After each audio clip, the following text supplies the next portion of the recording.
بس پرېږده.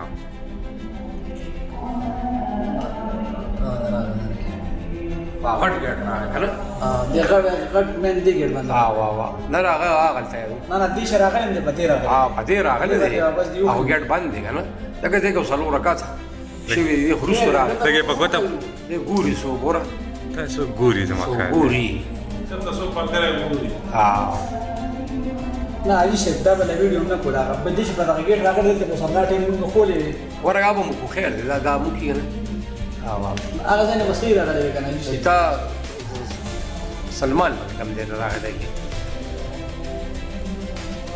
ګرځي او هلک ورته ولاړه دی دا سلمان دا دی راپاڅېد بس دا سلمان راپاڅېد ورغځېدی څه نه دا F10 کې دی F10 والا دی دا لکه F10 کې خبر کسانو پیژاندو ښه چې پېژنده بیا خیر دا نه نه دا F10 کې اوس هغه د بار که کنه د مارکیټ کې دغه هم کوي په ګاډۍ باندې هغه ویل ګاډۍ باندې وړلم کې دا یې هم ویل صحیح دی خیر خو ګورې پولیس هم غلطي